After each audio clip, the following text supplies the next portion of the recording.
Amen. Well, good morning. I think it's pretty funny that he used the word hoot when he was talking about the classics. And as a classic, I just felt like that was kind of an accommodation to us. So, it's just like something my dad would say. It was such a hoot, Tom. And I'd be like, okay, so they had fun. All right, well, as he said, we're beginning a new study today. It is a study of the life of Joseph. It is called God Meant It for Good. And by the time we get to the end, you'll understand why. But I want to begin by using an illustration that I think at least captures and helps us to understand the primary, not the only theme, but the big idea of this guy's life, and it's that of a jigsaw puzzle, like a big one. Think at least 1,000 pieces, 2,000, 3,000, 5,000. I have some experience with this, not because I'm totally into jigsaw puzzles myself personally, but I have a daughter who loves these things.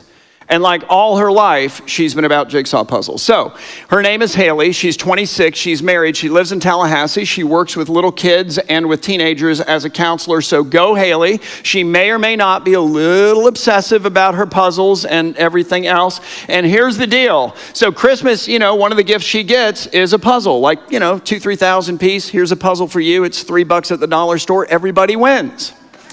We go on vacation. We stop at the dollar store there, because we know she's coming and her husband is coming and he enjoys it too. And here's what happens. It's like a magnet. Like all the rest of the family, with the exception of me, get drawn into this thing, okay? I just watch from a distance until I want my table back. Then I'm like, all right, fine, let's get it done. So we get one and then we do it. And if you've done this, you know the drill. You take this box, you kind of unseal it, you pull the cover off, and then you dump thousands of these tiny little pieces onto what is typically the largest table in your house, which, by the way, is usually the one you also eat from.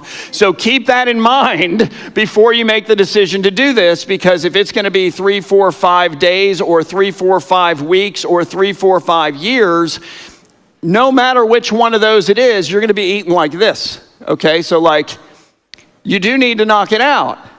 So you pour them all out, you flip them all up so you can see the colors on all of them, and then what do? You take the box top and you set it up so you can see it, and then you get all the reds over here, and the blues over here, and the greens over here, and the yellows, and the oranges, and the blacks, and the whites, and the this, and the that. Like, you categorize all of these puzzles, so when you need an orange piece, you don't have to look through 2,000 of them, you just look in your little orange pile, all right? And then, with the help of the box top, which is critical, you look for all of the ones with flat edges, because you got to frame out the frame of this picture that all these puzzle pieces come together to make. So, you're looking at the box top and you're pulling it and you're putting it together, and then you get it all together, and then what do? With the help of the box top, you then begin to fill out the rest of the puzzle, and you do this. Why? Because the box top gives you the picture that all of these little pieces of the puzzle come together to form. In other words, the box top is amazingly helpful, because otherwise you don't know how each piece relates to the next. And you have no idea how each piece then finds its place in the puzzle. And over the course of 4 or 5 days, if you have a Haley and she stays up and she does this for long periods of time, you can knock this thing out and you end up with a picture of like a puppy in a bucket or something, because who cares what the picture is really? It's not the destination, it's the journey. The box top matters. The puzzle pieces matter. And I tell you this because I think it's a good illustration of the way that God works, and we'll see this really profoundly in Joseph's life, but not just in his life, but in my life and in your life. It's how he works in the world that he's created, and in regard to everything and everyone in it, including all of us and each of our tiny little puzzle piece lives. In other words, God did not create the heavens and the earth and everything and everyone in it, including all of us, like a bunch of pieces to a puzzle that actually doesn't exist. Just random pieces. Can't make any kind of picture out of this. It's how it feels at times, and boy, does Joseph know that. But that's not how it is at all. As this story and the entirety of the Bible makes clear, God started with the picture in mind. And then he created the heavens and the earth, everything and everyone in it, including all of us, like little tiny pieces of a puzzle. And what is he doing? All of the time, the puzzle maker, who is God, is putting it together. He's putting it together so that at the end of all ends, and by the way, everything that has a beginning has an end. Nature teaches us this. Scripture teaches us this. Our own lives teach us this. Everything that has a beginning has an end. There's an end coming. And he's in charge. He will declare when we've arrived. Look, here's the deal. At the end of all ends, we will be able to sit back and look at this massive, beautiful picture on one of his great big celestial tables and stand in awe of what he's done and how it is that our tiny little puzzle piece life contributes to the whole. Because look, here's the deal. You got to have all the pieces. I mean, there is literally nothing more torturous in the world than to spend 4, 5, 6 days or weeks or years on, let's say, a 5,000 piece puzzle, and you get to the end and one puzzle is missing. And if you're Haley, you know your brother's taken it, because that's what's happened, right? But if you don't know where it went, I mean, what do? That's enough to make me buy the exact same puzzle, fish through 5,000 pieces just for the one to finish the thing up. If you're here today and you're wondering if your life matters, and we all wonder at times, we're just looking at ourselves and our lives and it's chaos or it's meaningless or it's whatever, and we're just like, that person might matter. You're part of the puzzle. It's incomplete without you. Every piece matters. And here's the deal, like we are all good with that as long as everything that's happening inside the edges of our little puzzle piece life is going the way that we'd like for it to go. We're like, okay, yeah, fine, God's in control, he's creating this beautiful picture, I can trust him to do this, is fantastic, life is good, everything is fine. But when the wheels start coming off the bus from our perspective only, and we're looking inside the edges of our little puzzle piece life, and we're like, okay, no, this is not good. This is not helpful. This is incredibly confusing. I thought this. I expected this. I mean, I had reason. God, you gave me reason to expect this, and I get this instead, or this instead, or this instead, or all of the above instead, none of which is welcome. When that happens, what do? Naturally, organically, instinctively, we begin to doubt God. We begin to doubt his goodness. We begin to doubt if his puzzle could ever possibly be beautiful, because how could this ugly little piece contribute to the beauty of anything? Lord, what the heck?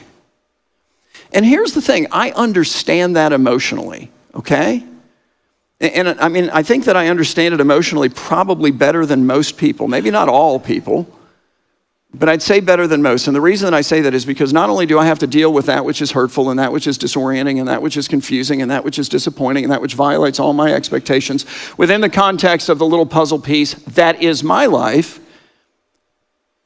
but I have insight into yours too. And I wish I could forget a lot of the things I've seen or heard, honestly, at times. There are sufferers that I know that if you wrote their life up and then you brought it to a publisher, the publisher would reject it as a fictional novel because it's too much. They'd be like, hey, you got to put some happiness in here. You got to put something happy. Something positive needs to happen to this person. And my wife, by the way, is the prayer ministry coordinator. So we spend time crying out to God for you and saying sometimes, what the heck? Lord, this is so painful, this is so hurtful, this is so disorienting, this is really confusing, I'm angry on their behalf. Maybe not with you, Lord, or maybe with you.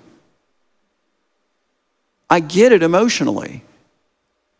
But I want to step out of our emotions for a moment and just think about it rationally, because rationally it doesn't work at all.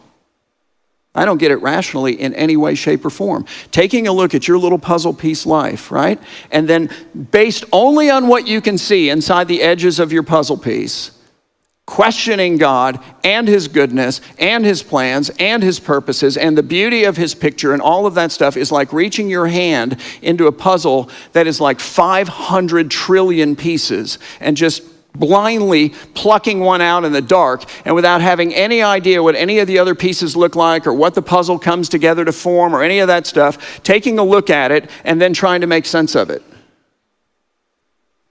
So you got like this little yellow thing like jutting out into your little piece. You're like, oh, there's a little, yeah, maybe it is a picture of a puppy in a bucket, and this is like the tip of his ear or something. Maybe this is a pencil. How many of you guys have seen the French fry statue at the University of Florida? Have you seen this? Yeah, the rest of you are too embarrassed to raise your hands. Maybe this is what the puzzle, this is not the puzzle. Okay, listen, I want to be kind to my University of Florida people today because it's a sensitive day for you. It's hard. It's a hard day for some of us. And whoever commissioned that should be fired. Like, I don't know what that is. But looking at your little puzzle piece life and trying to figure out what the yellow is and just guessing whatever your imagination can bring makes no sense, and doubting God's goodness, the beauty of the puzzle that he's creating, based upon what alone you can see inside the edges. And guys, let's admit it, that's all any of us can see.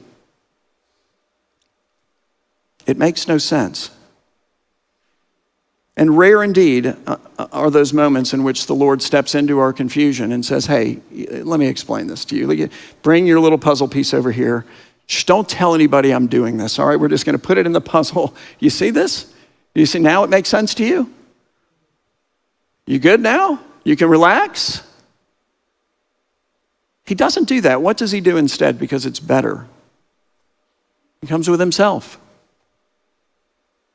He comes and offers you himself. He's saying, hey, here's me. And I want you to get to know me. I want you to know my character. I want you to experience. I want you to experience, not read about in a book. I want you to experience my love. I want you to be filled with my life and my light. I want you to walk through life with me. I'm going to take your hand in this moment. Maybe I'll just pick you up and carry you. And we're going to go through this thing together. And here's the deal. What you will discover as you walk with me is that you can trust me, even when nothing makes sense. And Joseph is a master at this. Apart from Jesus, he's just amazing. He's just the best. So the story of Joseph is a story of a guy who is born as the 11th of 12, ultimately sons of a man named Jacob. But he is the firstborn son of Jacob's, you ready? Favorite wife. So now what do you know about Joseph's family? They've got some issues. Jacob had two wives, Rachel and Leah. And then in addition to that, if that's not enough, he had two concubines. So you're like, what is that? Well, it's kind of like a wife, but not really. And here's the deal. If that's not dysfunctional enough for you, the two wives that he had, Rachel and Leah, were sisters. If that's not dysfunctional enough, they're rival sisters. Why are they rival sisters? Because Rachel is beautiful and Leah physically is not. Jacob never loved Leah. He always loved Rachel. When he married Leah, he actually thought he was marrying Rachel. So imagine the surprise when he realized Dad performs the switcheroo in the darkness of the night and he wakes up next to the wrong woman. She becomes the source of his resentment, the object of his disdain. It's horrible. Oh my goodness, don't you feel for Leah? You just want to give her a hug. God favors her. The Christ ultimately comes through one of her sons. But in that family, it's a lot. Okay, now add to that the fact that Rachel is not able to have children and Leah has lots. She produces 6 of the sons of Jacob and his only daughter. The two concubines then combine to produce 4 more sons. So by the time that Joseph comes around, there are 10 boys ahead of him in the chain, if you will. And all of a sudden, Rachel's prayers are heard. The Lord opens her womb. She becomes pregnant with Joseph. And when Jacob's favorite wife, the one he alone loves, the only one he ever wanted to marry, has a son, he violates all of the customs and standards of his particular day. All the conventions go out the window. And instead of naming Reuben, the firstborn actual son of Jacob, as the primary heir and the next governor of the family, he says, yeah, I know you got 10 older brothers. It's going to be you, Joseph. And then to let the whole world know, and his brothers had to see this every day, he had this coat created for him, this multicolored, really expensive, beautiful coat that marked him out as separate, different, favored, and oh, by the way, the one who ultimately will run the whole show. You imagine going to town as one of the other 10 brothers, and you got the 9-year-old with you. You're 29, and the dude's like, so wait a second, he's in charge? Look, his brothers hated him. It's not too strong of a word. And then it just got worse. So his brothers are not good guys at this part of the story, guys. In fact, they don't become good guys for like decades after this part of the story. They are not wholesome people. You do not want to hang out with these guys. So bad people do bad things, and they go off and they do some bad thing, and we don't know what it is. We just know that Joseph knew what it was, and we know that because he then brought the report back to Dad, and then Dad got upset about it, and then Dad jumped all over the brothers, and then the brothers jumped all over Dad. No, they jumped all over Joseph. Miserable. Then when he's 17, God gives him not one, but 2 prophetic dreams. Now think about that from the perspective of the brothers, because now it's not just Dad who is favoring Joseph, it's God who is favoring Joseph. And it gets worse because here's the dream. In each of these 2 dreams, one just confirming the other, settling the matter and saying, this is what's coming. You ready? Joseph is standing, so that's good. All his brothers are bowing at his feet, which is good, but only if you're Joseph. And these guys decide at this point, that's too much. We're going to murder our brother. Actually, we can deal with the favorite thing. We can be humiliated publicly in the stupid code. And if he's going to be a tattletale, and there's a certain amount that we can tolerate before we decide we're going to bring his life to an end.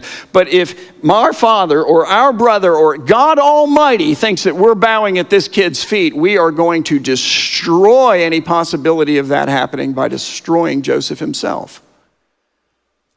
So one day, the 10 brothers take his father's flocks, and they head off to the region of Shechem, which is about 50 miles from where they're at that particular moment. And Joseph does not go. We don't know exactly why, but I'm thinking because it would really be a bad business trip for him.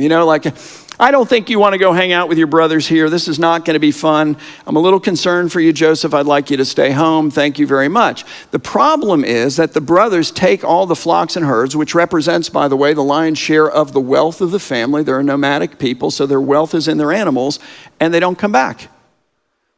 So now Dad's like, what's going on? The time is just racing by, and they're not coming home, they're not coming home, they're not coming home, they're not going. Jacob becomes so desperate to find out what happened to his lost sons that he says, all right, fine, I'll relent. Joseph, I need you. I've got a bad hip. I need you to go, and I need you to go check on your brothers and find out go find them. They're lost. Something's happened to them. I don't know what the problem is. So Joseph goes. And he goes to Shechem because, that's where they said they were going to be. And that's not where they are. And it's not like, he's got Find My Friends on an iPhone and he can go, oh, well, they went to Dothan and that's 13 miles from here. It is where they went. But he doesn't know that. He can't call them. They've blocked him on their phones anyway. But here's the thing. What's he going to do? You know what he does? He just wanders around. So he's wandering around in Shechem. And Moses, who's writing this story for us, just gives us that detail. And Joseph wandered around in the fields of Shechem. And you think to yourself, why does that matter? It's like this seemingly meaningless detail that ultimately saves his life. There's nothing meaningless. If God is sovereign, if he's in control of all things, every atom of the universe, it can be confusing to think about it based on what we can see only inside the edges of our puzzle piece lives. But there's nothing random. Nothing is left, therefore, then to chance. And so he's wandering around because he doesn't know what else to do. Maybe over this hill I'll find them, Somebody finds him. He's like, have you seen my brothers? The guy's like, yeah. They went to Dothan, and so now, having been delayed how long? We don't know, probably several hours. He walks to Dothan another 13 miles, and his brothers see him coming. We read this in Genesis 13, verse 18. It says that Joseph's brothers saw him from afar, probably by the multicolored coat that they hated so very much. And they said, this is our chance. Our moment, guys, has arrived. And before he came near to them, what? They conspired against him to kill him. They make their plan. They all throw their hands in the middle, kill on three, 1, 2, 3, kill. They're like, let's do this thing. They said to one another, here comes the dreamer. What are they targeting? Because it's not even Joseph. It's the dreams. It's the idea that they will ever bow at the feet of this punk. No way. Here comes this dreamer. Come now, let us kill him and throw him into one of these pits. You're like, are there just pits everywhere in this land? What is that? It's confusing. It's a cistern. It's like a bottle-shaped underwater man-made cavern that was created in this arid part of the world to collect the rainwater. It would flow into it, and the sediment would settle, and you could use the water. You get the idea? They're like, there are these pits here. Just throw him in one of these. We'll just get rid of him. And then we'll tell our father, okay, so listen, Dad, a fierce animal, I guess, has devoured him. It must be, because, here's his bloody coat, and we will see what will become of his dreams. Here comes this dreamer. We'll see what becomes of his dreams. What's the problem with their now plan? The problem is that the dreams are from God, and that the plans and purposes of God cannot be subverted by any of us, actually.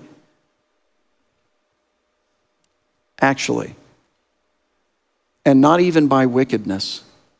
In fact, as you learn from this particular story, and as you begin to look, usually in retrospect, at your own story, but you can believe it in the moment too, God even uses the wickedness of humanity, including our own wickedness at times, to advance his plans and purposes, which is absolutely 100% what he does with Joseph.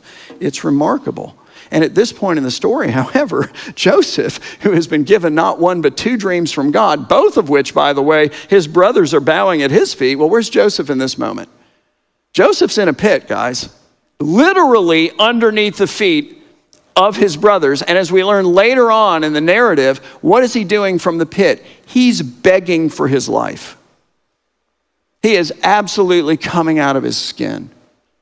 Full-blown panic attack. I am freaking out. Guys, please, I didn't ask for any of this. Don't kill me. And what are they doing? It's so nice of them. They're sitting around eating lunch. Actually, he's crying out for his life, and it says in verse 25, then they sat down to eat, And I'm guessing that Reuben made the sandwiches. What do you think, right? It was a bit cheesy, but it was Swiss cheese. So I think they loved it. They're like, is this corned beef? I would have never thought sauerkraut on this. Like, this is amazing. You should patent this. They're eating lunch and figuring out how to kill him. He's crying out for his life. But then lo and behold, what happens? Because it times out really nicely, doesn't it? Looking up, they saw a caravan of Ishmaelites coming from Gilead with their camels bearing gum and balm and myrrh, which is a burial spice, by the way, on their way to carry it down to Egypt. Why are they bringing burial spices to Egypt? They're doing that because Egypt is the place where they make mummies. It's the cult of the dead. I mean, it drove the spice trade of the ancient Near East in this particular day. And then Judah, whose name, by the way, in Hebrew is Judah, but in the Greek language, which is the language of the New Testament, in which we read, for example, about the life of Jesus, his name in the Greek is Judas. Should hear something in that. Judas sees an opportunity to make some money. So he says to his brothers, what profit is it if we kill our brother and conceal his blood? Come, let us sell him to the Ishmaelites, for silver is the idea, and it plays out exactly that way. And let not our hand be upon him, for he is our brother, our flesh. And then what? His brothers listen to him, which both saves his life and explains why he spent a few hours at least wandering around in Shechem going, I don't know, where are they? Are they over this hill? Like, where did they go? Because it times out his arrival to then time out the arrival of the Ishmaelites perfectly, dead center in the middle of the conversation about how are we going to kill this guy. What do you think's the best way? Do we use a spear? We just leave him there to die and starve? Nah, somebody might find him. He might, hey, what if we sell him? So sure enough, the Midianite traders passed by and they pulled Joseph up alive, by the way, out of the pit. They lifted him out of the pit. So he leaves the pit alive and sold him to the Ishmaelites for 20 shekels of silver. And these spice traders then took Joseph to Egypt, where they sold him as a slave to the captain of the guard of Pharaoh himself, a man named Potiphar. And the brothers did what? Went home. And they took a goat on the way home, and they killed the goat, and they took his coat and they dipped it in the blood, if you will, and got it all over the place. And then they got home and they presented the bloody coat, which is, obviously the coat of Joseph, to their father. And they said, "Is this your son's coat?" Not our brother's. They've disowned him a long time ago. And it's not like, he can run DNA and go, actually, this is goat blood. He's like, it's his. He's been devoured by a wild beast. And he was, just not the beast that Jacob imagined. So they head off, they go home, they lie to dad. And meanwhile, inside the edges of Joseph's little puzzle piece life, nothing's making sense. It's super confusing. So God has said, these guys are going to bow at my feet. I was under their feet in a pit. We don't even live in the same country. How's that going to happen? They bow at my feet. Last time I saw them, they were planning my death. Pretty sure they're not bowing. Oh, by the way, they sold me as a slave. What, am I going to go home? I can't leave. I'm stuck here.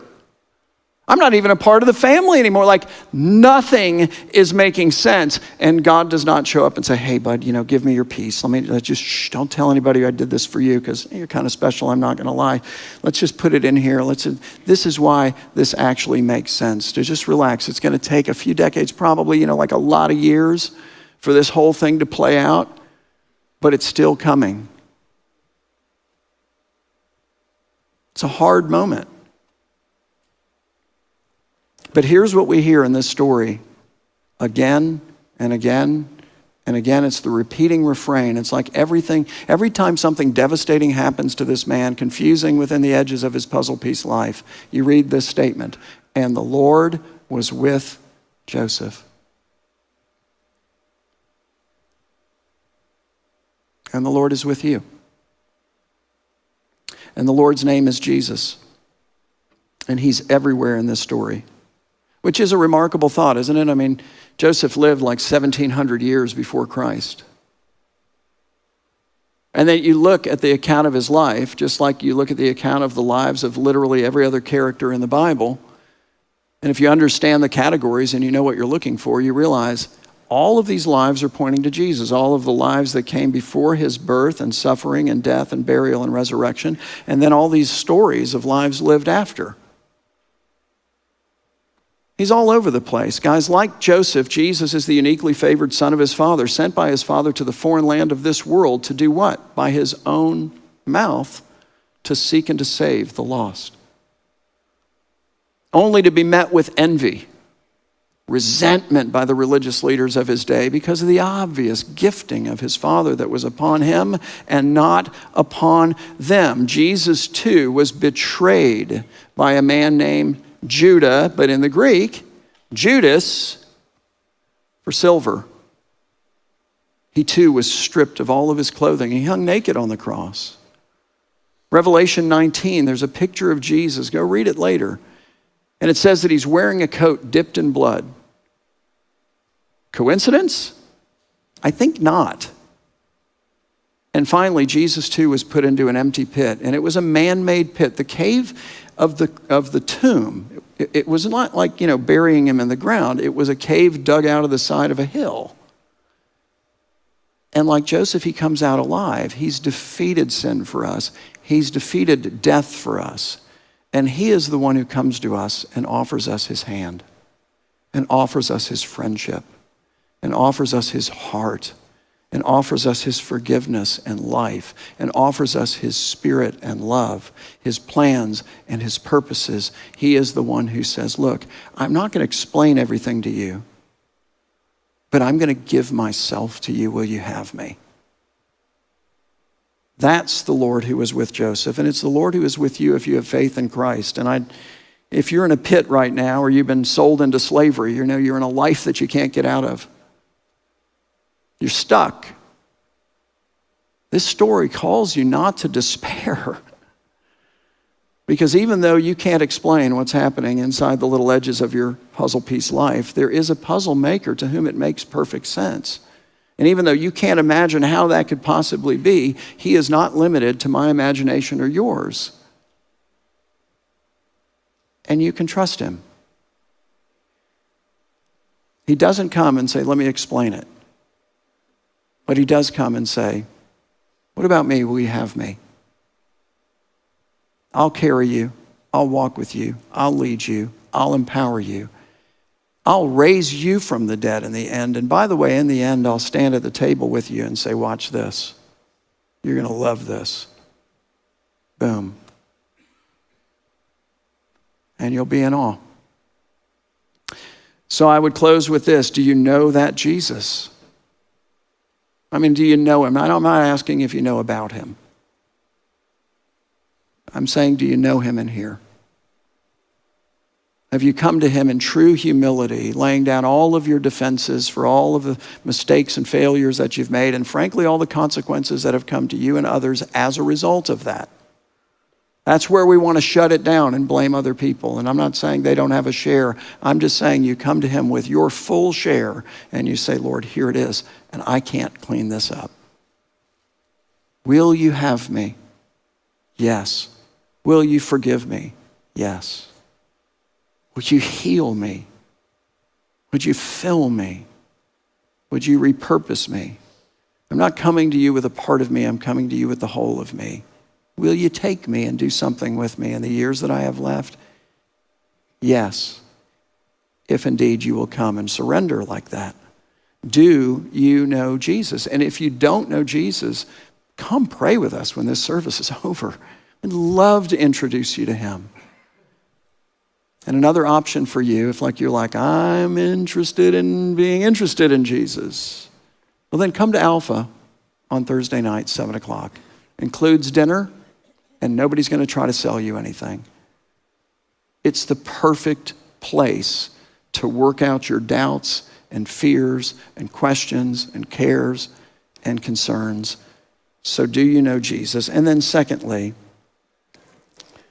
if you do, then what confusing or hurtful or disorienting thing in your life, and typically you know exactly what it is because it's on you, you carry it around. Do you need to simply entrust to Jesus today? Like if it's a backpack full of rocks, what do you need to give him?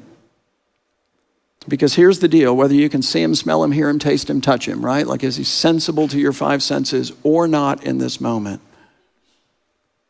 The Lord was with Joseph, and the Lord is with you. Okay? Take advantage of the prayer team today. Let me pray for us.